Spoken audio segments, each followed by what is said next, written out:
What's up, ladies, gentlemen, everything in between and on the outskirts. Welcome to khazaraanime, where I'll attempt to give my thoughts in a reviewer's type manner on anime that either I've been watching or is recommended by people for me to take a look at. Today we're going to be looking at the first season of Sololeveling, which is an anime series originally based off the novel that bears the same name. This title was created by Chu Gong and was later moved to a platform known as Webtoon, where you can go on right now to view an overwhelmingly amount of manga and comics digitally. This is where I first learned about Sololeveling, along with two other series that I've just started watching. But as it would seem, A1 Pictures, home to a lot of series, most notably Erased, Black Butler, Seven Deadly Sins, and Sword Art Online, just to name a few, would then come to pick up Sololeveling and be responsible for the animation production. Shunseki Nagasaki will be serving as the director, and Noboru Komuro serving as the scriptwriter who has helped pen a couple of novels and has a hand in quite a number of few anime series.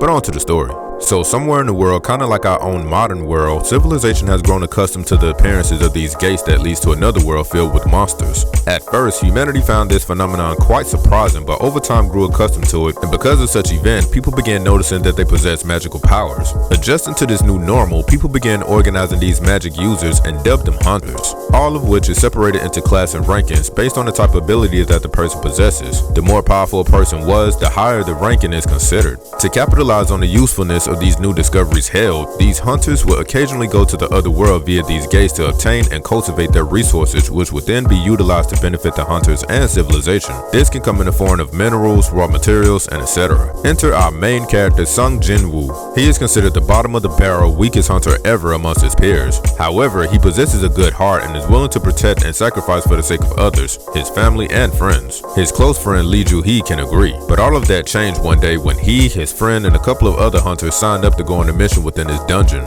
Within the dungeon, they had a few monsters to fight, but they ended up coming out on top. Upon the discovery of a second unknown dungeon, these hunters was faced with the decision. It was either go home with what they have acquired or continue to go into the unknown with a possible chance of obtaining more. So just like a gambler that doesn't know when to quit, of course these hunters aimed for more. This one decision determined the fate of so many, including our main character.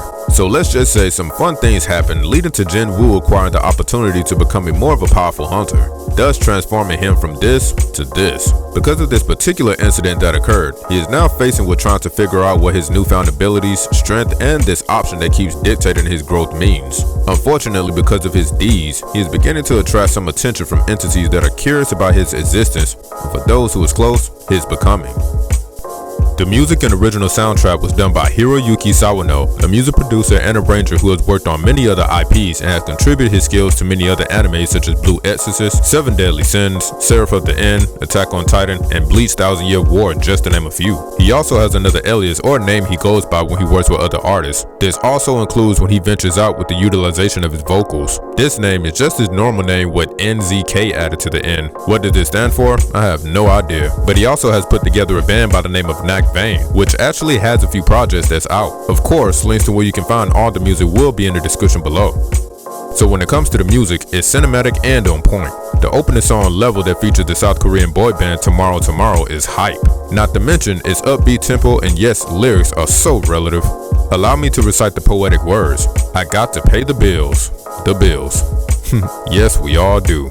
But on a serious note, the music slaps. The ending theme, which goes by the name of Request, was performed by singer-songwriter Krage. Whenever I watch the outro visuals and hear this song come on, the first thing I started thinking about, strangely enough, are those classic Persona games I wish they would re-release, remaster, or remake for current-gen consoles. That's probably due to the imagery change in aspect ratios and various styles being presented. But while I'm talking about the visuals, now going into the presentation, Sololeveling possesses some of the most balls-to-the-wall action sequences that look very awesome. But I must say that if you aren't into graphic dismemberment and gruesome imagery, I would strongly recommend you turn away because oh my god.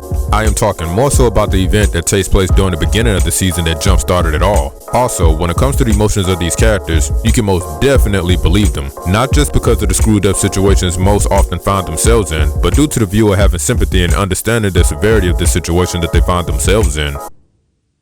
We're all gonna die! But I must say, if somebody was to look at the image of this show like the promotional poster like we did, I wouldn't be surprised if one may not believe that this and this guy are the same person. But it's quite understandable how it's used from a narrative standpoint. There were a few concepts that stuck out to me while I was watching this anime. One concept is what obtaining power can do to a person. Let's take Jin-woo for example. It's obvious that some sort of a change has happened to this character just based purely off his appearance, before and after his transition. But it wasn't just physically or his outer appearance that seemed to change. His mindset and what he ends up doing seemingly begins to contradict the type of level of morality he once possessed when he was just starting off as a normal guy. There is no other better example than this exposition with this colorful bunch of hunters. Again, something happens and he is pushed, or rather was placed into a position where he will have to do something Jinwoo's old self would disagree with. Or if his old self would have accepted, he seemingly would not have found enjoyment in what this program was asking him to do. But given the circumstances, Jinwoo agrees and commences to what I would like to call a deep pivotal turning point to Jinwoo's becoming. What he did was cold, and if I can take an educated guess, there's probably a good reason why his eyes began to look similar to another character that you see in the beginning.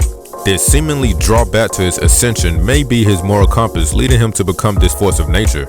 But then again, if he did not go through these changes, he would have been long gone had it not been for his newfound strength. The opponents, jerks, and situations he encounters would have spelled the end for him, no doubt. A couple of things that I have to question is, what exactly is this computer system looking thing that keeps popping up? I haven't read the original source and I don't want to spoil it for myself, but what and why is this program grooming Jinwoo for? Also, what is the history behind this mysterious dungeon in the beginning? Honestly, I don't think we'll ever get the answers until the next season comes around, which is not too far actually. Not to mention, Solo Leveling also has a game that's pretty much coming out, or it's probably already out by the time that this review hits. But yeah, we definitely enjoyed season 1 and can't wait for season 2. After this review, you can watch Solo Leveling on the subscription-based service Crunchyroll. The moral of the story, power corrupts, but that's only if you allow it. Don't forget who you are and what you stand for, regardless of the type of power that you may obtain. And until next time, peace.